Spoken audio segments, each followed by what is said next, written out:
স্বামী বিবেকানন্দ বলেছিলেন, অন্যের দিকে সাহায্যের হাত বাড়িয়ে দিলে তার প্রতিদান আপনি পাবেনই। এটা 100% সত্যি। কলকাতার এক যুবকের কথা ধরুন। মাঝরাতে রাস্তায় এক বৃদ্ধের গাড়ি নষ্ট হয়ে যাওয়ায় সে নিজের কাজ ফেলে ওনাকে বাড়ি পৌঁছে দেয়। সে জানতো না ওই বৃদ্ধ কে। এর ঠিক 2 মাস পর ওই যুবকটি যখন একটা বড় কোম্পানিতে ইন্টারভিউ দিতে যায়, দেখে সেই বৃদ্ধই ওখানকার চেয়ারম্যান। নিঃস্বার্থ সাহায্য কখনো বৃথা যায় না, কোনো না কোনো রূপে তা আপনার কাছে ফিরে আসবেই। আজই কারো পাশে দাঁড়ান।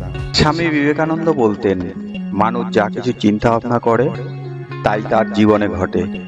কেউ যদি ভাবে আমি অন্যের তুলনায় কমজোরি, তাহলে সে কমজোরি হয়ে যায়। কেননা স্বামীজি বলতেন, মনের দুর্বলতাই মানুষকে কমজোরি করে তোলে।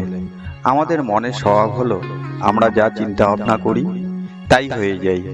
এই জন্যই বলে, মনের হারেই হলো হার, আবার মনের জিতেই হলো জিত। যদি কোনো ব্যক্তি মনে মনে এটা ভাবে আমি অন্যের তুলনায় দুর্বল, তাহলে সে দুর্বল হবে। আবার যদি ভাবে আমি অন্যের তুলনায় শক্তিশালী, তাহলে সে শক্তিশালী মানুষই হবে। কারণ কি, এই দুনিয়াতে মনের শক্তি হলো সর্বোচ্চ শক্তি। খারাপ চিন্তা ভাবনা সব সময় মনের মধ্যে চলতে থাকলে মানুষ কমজোরি হয়ে যায়। একটা ভালো চিন্তা মানুষকে শক্তিশালী করে তোলে। এই জন্যই বিবেকানন্দ বলতেন, নিজের যুদ্ধ নিজেই করো, নিজের সিদ্ধান্ত নিজেই নাও, নিজের চিন্তা ভাবনাকে নিজের আয়ত্তে নিয়ে আসো, বাইরে শান্তি খুঁজতে যেও না। এসব কিছুই তোমার মনের মধ্যে জমা হয়ে আছে। এই জন্যই আমি বলি, ব্রহ্মাণ্ডের সমস্ত শক্তি তোমার মধ্যে লুকিয়ে আছে। আর আমরা চোখ বন্ধ করে বলি এই সংসারে সুখ শান্তি নেই, এই সংসার অন্ধকার জগৎ। এই ভিডিওতে আমরা জানব মনের শক্তি বলতে কি বুঝি। স্বামী বিবেকানন্দ বলতেন, মনের শক্তি এমনই এক শক্তি যা জানলে আমরা যে কোনো ক্ষেত্রে সফল হতে পারি। স্বামীজি তার বই কর্মযোগে লিখেছেন, মনের বিচার এমনই এক শক্তি, পাহাড়ের ঝুম কেটে সিংহাসন তৈরি করা যায়। যদি বিবেকানন্দের কথা বিশ্বাস না হয়, তবে আমি আপনাদের একটা উদাহরণ দিতে পারি। আপনারা অবশ্যই বিহারের দশরথ মানজির কথা শুনেছেন। তিনি বিহারের এক পাহাড়ি গ্রামে থাকতেন। তিনি পাহাড়ের পাথরকে হাতুড়ি ও ছেনি দিয়ে কেটে রাস্তা তৈরি করেছিলেন। আপনারা যদি বিহারে কখনো যান, তাহলে দেখে আসবেন মনের কত বড় শক্তি হতে পারে। স্বামী বিবেকানন্দ বলতেন, মন 2 প্রকার, চেতন মন আর অবচেতন মন। স্বামীজির বাণী অনুসারে আমরা প্রতিদিন যে কাজকর্ম করি, জেগে থেকে চিন্তা ভাবনা করি, সেটাই হলো চেতন মন। তেমনি আমরা যেটা চিন্তা ভাবনা গভীরভাবে করি, সেটা হলো অবচেতন মন। এই ধরনের মন সর্বদা জাগ্রত থাকে না। আমরা যে রাতে বা ঘুমের ঘরে স্বপ্ন দেখি, সেটাও অবচেতন মন। চেতন মন আমাদের প্রতিদিনের কাজকর্মকে নিয়ন্ত্রণ করে। চেতন মন আমাদের জীবনের উপর সবচেয়ে বেশি প্রভাব ফেলে। যখন আমরা চেতন মন দিয়ে ভালো চিন্তা ভাবনা করি, তখন ওই চিন্তা ভাবনা অবচেতন মন গ্রহণ করে নেয়। তারপর অবচেতন মন ওই চিন্তা ভাবনা বাস্তবিক রূপ দিতে সাহায্য করে। উদাহরণ হিসেবে বলতে পারি, যদি আমরা চিন্তা করি যে আমি এই কাজে সফলতা পাবই, তখন অবচেতন মন সেই চিন্তা বাস্তব রূপ দেওয়ার জন্য কাজ করতে বলে। যদি আমরা চিন্তা করি আমি সুস্থ হয়ে যাব, তখন অবচেতন মন আমাকে সুস্থ হওয়ার জন্য প্রয়োজনীয় কাজ করার উৎসাহ করবে। এই জন্য স্বামী বিবেকানন্দ বলতেন, মস্তিষ্ককে মনের গভীর থেকে পরিচালনা করার জন্য ধ্যান করার প্রয়োজন। কারণ কি, ধ্যানই হলো অবচেতন মনকে জাগ্রত করার প্রধান প্রক্রিয়া, যার দ্বারা নিজেকে নিজে জানতে পারি আমি কে, আমাকে এই পৃথিবীতে আসার উদ্দেশ্য কি। এটা জানতে অবশ্যই ধ্যান করতে হবে।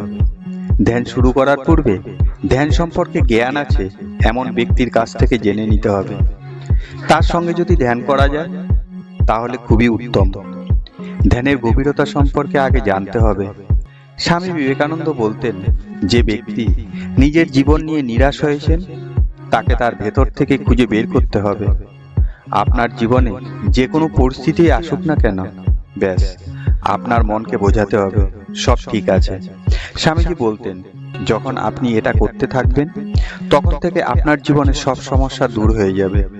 আমি নিজেই এর সাক্ষী। একবার আমার খুব শরীর খারাপ হয়েছিল। আমার শিষ্যদের খুব চিন্তা হতে লাগলো যে স্বামীজির কি হবে। কিন্তু আমি আমার মনকে ওই ব্রহ্মাণ্ডীয় শক্তির দ্বারা সমস্ত পীড়া দূরে সরিয়ে দিতে পেরেছি। এটা যে কোনো কেউ করতে পারে, কারণ কি এই শক্তি সকলের অন্তর্মনে জমা আছে। যে মানুষ আজকের দিনে হার মেনে বসে আছে, খুব নিরাশ হয়ে আছে, সব আশা ভরসা ছেড়ে দিয়েছে, তার মনকে বলতে হবে আমি সব কিছু করতে পারবো এবং করব। পরে যা হবে দেখা যাবে। আমার এই দুনিয়ার সাথে কোনো সম্পর্ক আছে কি থাকবে না, তাতে আমার কিছুই যায় আসে না।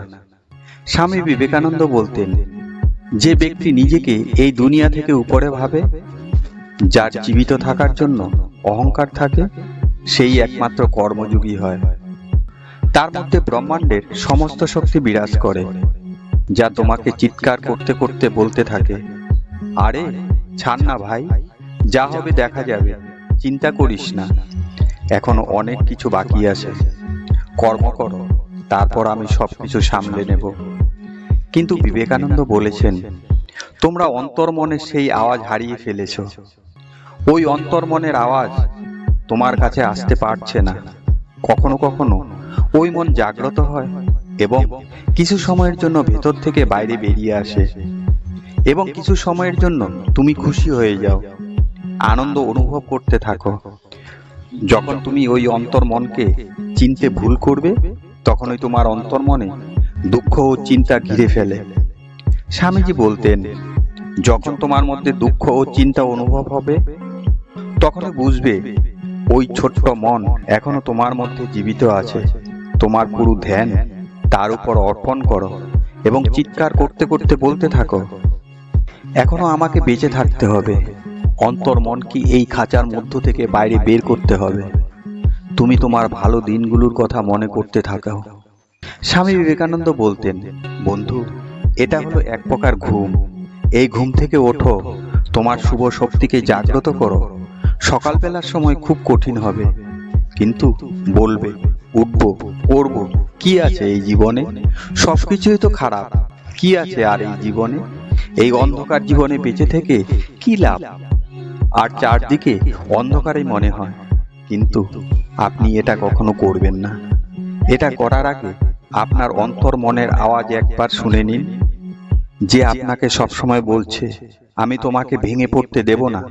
এর জন্যই আমরা বলি, ওঠো, জাগো। যতক্ষণ তোমার লক্ষ্য পূর্ণ না হয় ততক্ষণ থেমো না।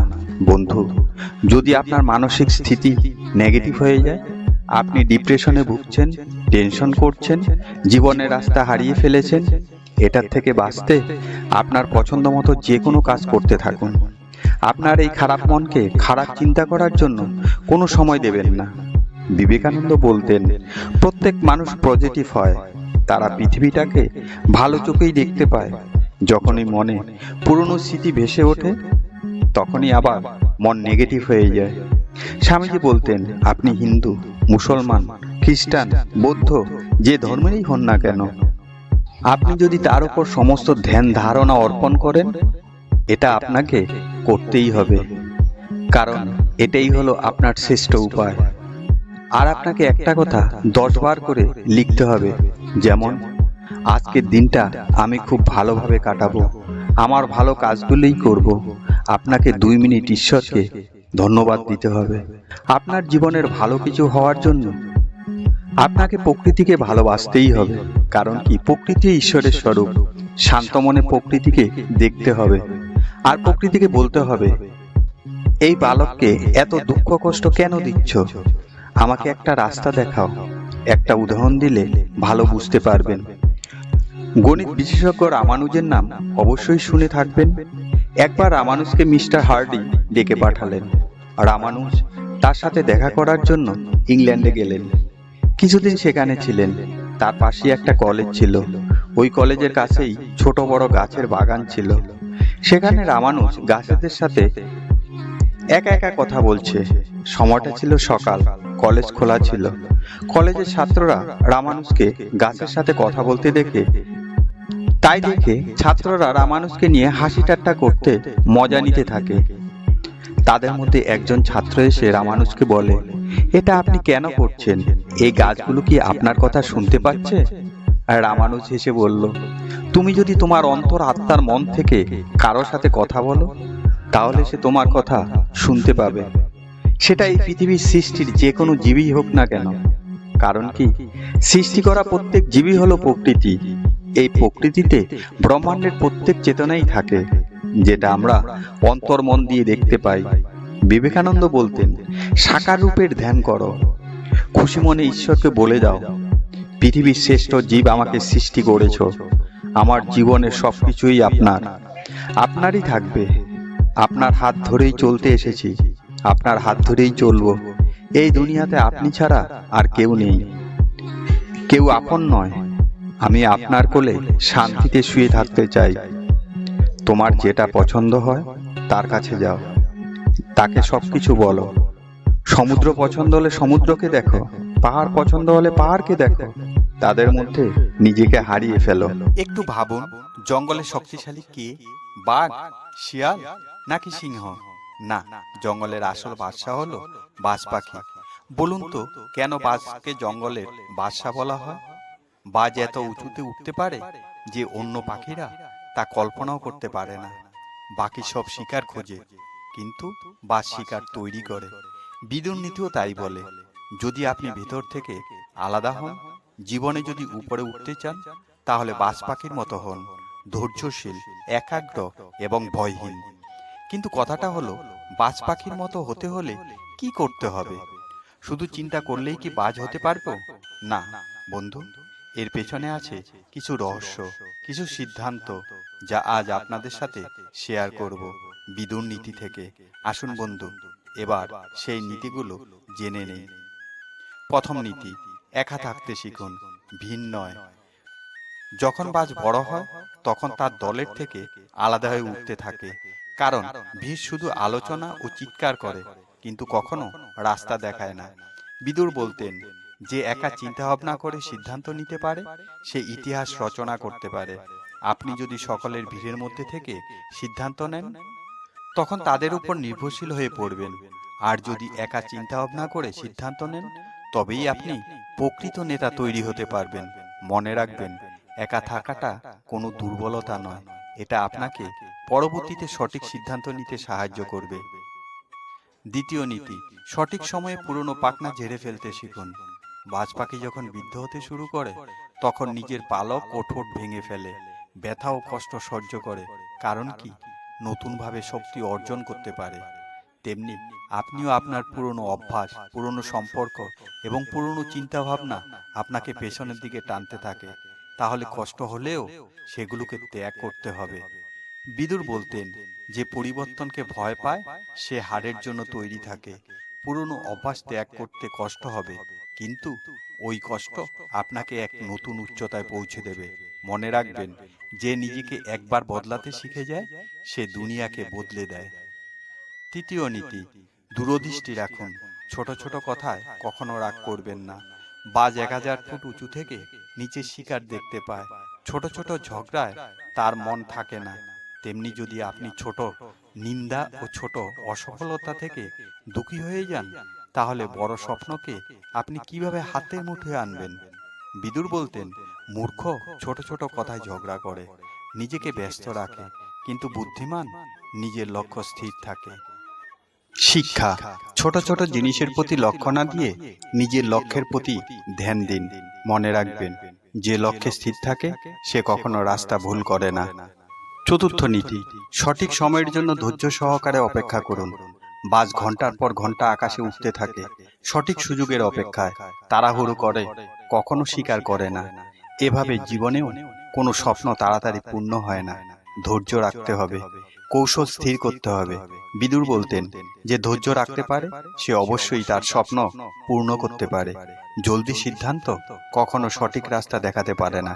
ধৈর্য সহকারে নেওয়া সিদ্ধান্ত লক্ষ্যে পৌঁছাতে পারে, সাহায্য করে। ধৈর্য সহকারে নেওয়া সিদ্ধান্ত ইতিহাস রচনা করে। পঞ্চম নীতি, আপনার প্রখর বুদ্ধি রাখুন। বাজ অনেক উঁচুতে উঠতে পারে, কারণ তার প্রকৃত শক্তি ডানায়। আর যদি ডানার শক্তি কমে যায় তাহলে বাজ না খেয়ে মরতে পারে। তেমনি আপনার আসল ক্ষমতা হলো আপনার বুদ্ধি। সেটা হতে পারে আপনার জ্ঞান, আপনার কলা কৌশল বা আপনার কোনো ট্যালেন্ট। বিদুর বলতেন, যে নিজের যোগ্যতার উপর ধ্যান না দেয় সে সময়ের সাথে সাথে হারিয়ে যায়। শিক্ষা, নিজেকে প্রতিদিন আগের দিনের থেকে আরো ভালোভাবে তৈরি করুন। নিজের বুদ্ধি দিয়ে কাজ করুন, যেন সুযোগ আসার সাথে সাথে কাজে লাগাতে পারেন। মনে রাখবেন, নিজেকে যদি শক্তিশালী করেন, আগামী দিন সবাই আপনাকে সালাম করবে। ষষ্ঠ নীতি, ভয়কে ঢাল হিসেবে ব্যবহার করুন, দেয়াল হিসেবে নয়। বাজ তুফান দেখে ভয় পায় না, সে ওই তুফানকে ব্যবহার করে অনেক উঁচুতে উড়ে যায়। তেমনি ভয় দেখে সেখান থেকে কখনো পালিয়ে আসবেন না। শিখুন ভয়কে কিভাবে জয় করতে হয় আর সামনের দিকে এগিয়ে যান। বিদুর বলতেন, যে ভয়কে চিনতে পারে সেই আসল যোদ্ধা তৈরি হয়। শিক্ষা, ভয় তো আসবেই, এটা একটা স্বাভাবিক প্রক্রিয়া। ভয়কে জয় করাই হলো প্রকৃত যোদ্ধা। মনে রাখবেন, ভয়কে যদি আপনি হাতিয়ার হিসেবে ব্যবহার করেন তাহলে পৃথিবীর কোনো শক্তিই আপনাকে আটকাতে পারবে না। সপ্তম নীতি, আপনার লক্ষ্য আপনি স্থির করুন। অন্যের বলা লক্ষ্য কখনো গ্রহণ করবেন না। বাজ নিজেই নিজের লক্ষ্য স্থির করে, সে এটা দেখে না যে অন্যান্য বাজ কোথায় যায়। তেমনি আপনি যদি অন্যের কথা থেকে বারবার সিদ্ধান্ত গ্রহণ করেন তাহলে আপনি কখনো নিজের পরিচয় তৈরি করতে পারবেন না।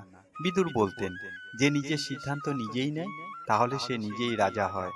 শিক্ষা, আপনার সিদ্ধান্তের উপর ভরসা করুন, আপনার পরিচিতি নিজেই তৈরি করুন।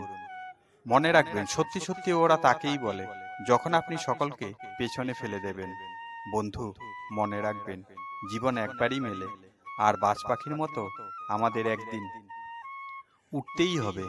কিন্তু সেই একমাত্র উঠতে পারে যার সামনে যত বাধাই আসুক না কেন ধৈর্য রাখতে জানে, আর সব থেকে জরুরি নিজের উপর ভরসা রাখে। তাহলে এখন সিদ্ধান্ত নিন, ভিড়ের মধ্যে থেকে উঠবেন নাকি বাজ পাখির মতো স্বাধীনভাবে উঠবেন। ভয়কে হারিয়ে লক্ষ্যকে জয় করে উঠতে থাকবেন। ভিডিওটি শেষ পর্যন্ত দেখার জন্য আপনাকে অসংখ্য ধন্যবাদ। ভিডিওটি যদি ভালো লাগে তাহলে লাইক করুন, কমেন্ট করুন, শেয়ার করুন এবং সাবস্ক্রাইব করে পাশে থাকুন। ভিডিওটির মধ্যে কোনটি আপনার কাছে সব থেকে বেশি ভালো লেগেছে সেটা কমেন্ট করে জানান। পরের ভিডিওতে আবার দেখা হবে।